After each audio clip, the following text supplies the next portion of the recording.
Welcome back to the Mass Effect Andromeda gameplay series. In our first installments, we took a closer look at combat gameplay. Today, we're diving straight into the heart of Mass Effect Andromeda, exploration. In addition to beautiful story missions, Andromeda is filled with worlds to explore. No way this is home. Our story is contained within the Helios cluster, a portion of space populated with dozens of star systems.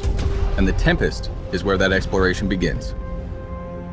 You can navigate star systems using the Tempest Galaxy map.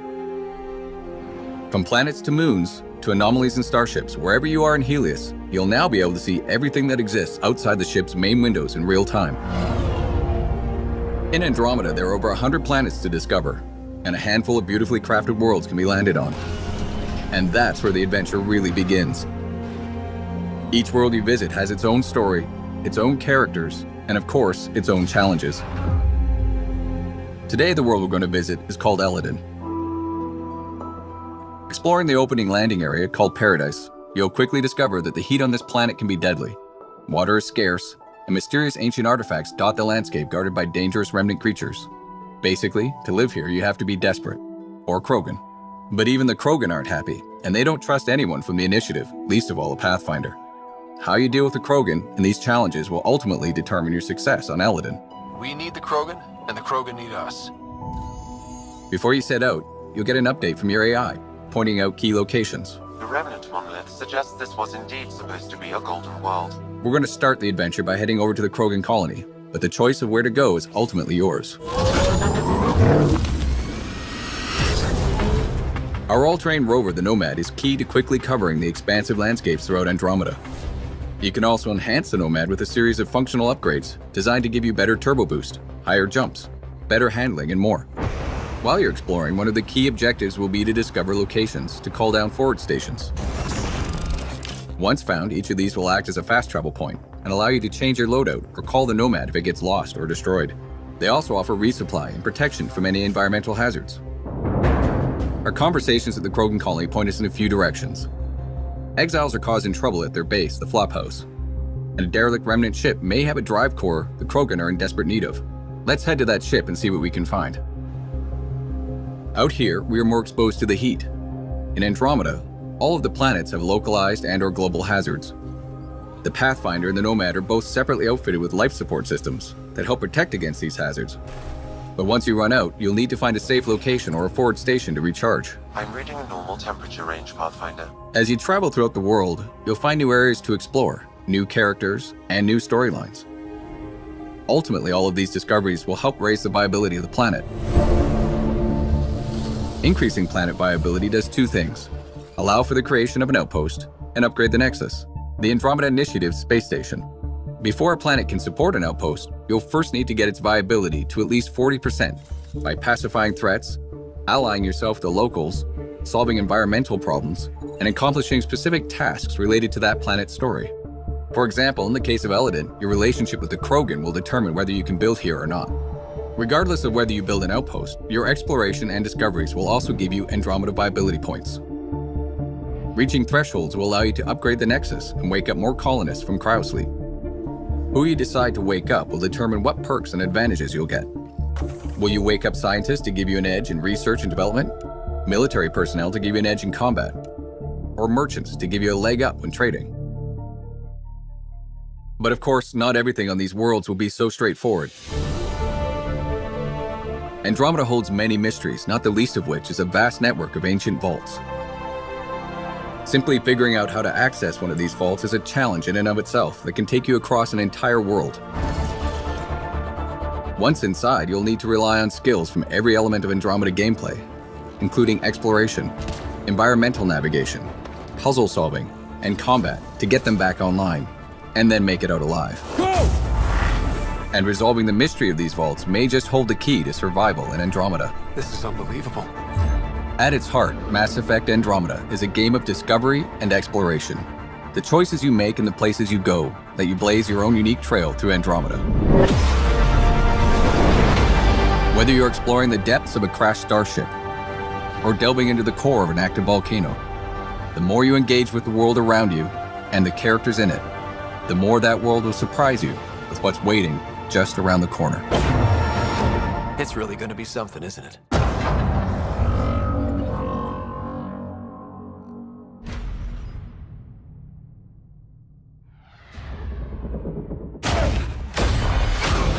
Welcome back to the Mass Effect Andromeda gameplay series. In this video, we will take a look at profiles, favorites, and your squad. As you level up in Mass Effect Andromeda, you'll gain access to dozens of skills and over 300 skill upgrades. You're free to pick any skill without being limited to a class, which allows you to create a pathfinder that is totally suited to how you want to play. As we discovered last time, there are three main types of skills in the game: combat, tech, and biotics. As you unlock skills over the course of the game, you'll also start gaining access to profiles. There are 7 types. Let's take a look at 2 of them, the Adept and the Explorer. The Adept profile is perfect for players who want to specialize in biotics. As you choose more biotic skills, the Adept profile will give you bonuses to suit your playstyle. And as you can see, choosing Adept gives bonuses to duration and damage of your biotics. The more you invest in those skills, the higher level profiles you can unlock. Or maybe you want to be more versatile, choosing some combat mixed with biotic and tech skills. This will unlock the Explorer profile, giving you perks and buffs that enhance all your abilities. And of course, you can swap these profiles at any time, allowing you to keep the action fresh, giving you a number of ways to tackle every battle, and making sure you never feel locked into a particular style of play. This brings us to favorites. Favorites are a quick way to map 3 skills and a single profile to one slot. Anytime during combat, you can switch between one of these 4 slots, giving you access to up to 12 of your favorite skills during the course of a single fight. Here's an example. In this battle, I've equipped a favorites loadout designed for long-range combat, utilizing cloak and a sniper rifle to suppress oncoming enemies. The sniper alone isn't enough, so I'll deploy an assault turret and toss some grenades before switching to my second favorites loadout. It's designed for close quarters combat. Loading these new abilities puts them in a cooldown by default, so I'll have to make do with my shotgun until they're ready. The Fiend is too powerful and I'm not in any position to take it out immediately, but my new favorites are ready. I'll make my getaway using Biotic Charge and then maneuver around this group of enemies. This favorites loadout is particularly combo friendly, so I'll engage by comboing Cryo Beam and Lance for an explosive result, then clean up with my shotgun. It looks like the Fiend has taken an interest. I'll do what I can from a distance before switching to my third favorites loadout. One that emphasizes ranged biotic abilities such as Backlash and Shockwave, as well as Flamethrower. Let's see if we can find a better vantage point and stall the Fiend's approach. Using Backlash, I can shield myself from oncoming fire and deflect it back at the enemy. This is particularly useful against large crowds of enemies. However, this horde is scattered, so I'll need to regroup. Looks like the Fiend has other plans. I'll stand my ground by using Shockwave and then follow that up with Flamethrower. The Fiend is hurt, but it's going to take more than that to defeat it. Switching to my final favorites loadout, I'll engage the Fiend with soldier-focused abilities. Let's finish it off with Flak Cannon and Trip Mines. And when it comes to combat, don't forget your squad.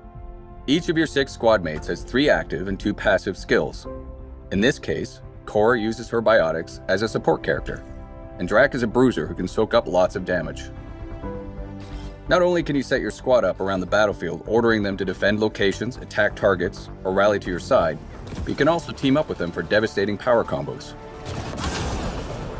Power combos activate when you or one of your squad mates primes an enemy or groups of enemies, setting them up for the kill. Then you or a squad mate jumps in to detonate and finish the job. And you can always level up your squad mates to make them specifically good at priming or detonating targets.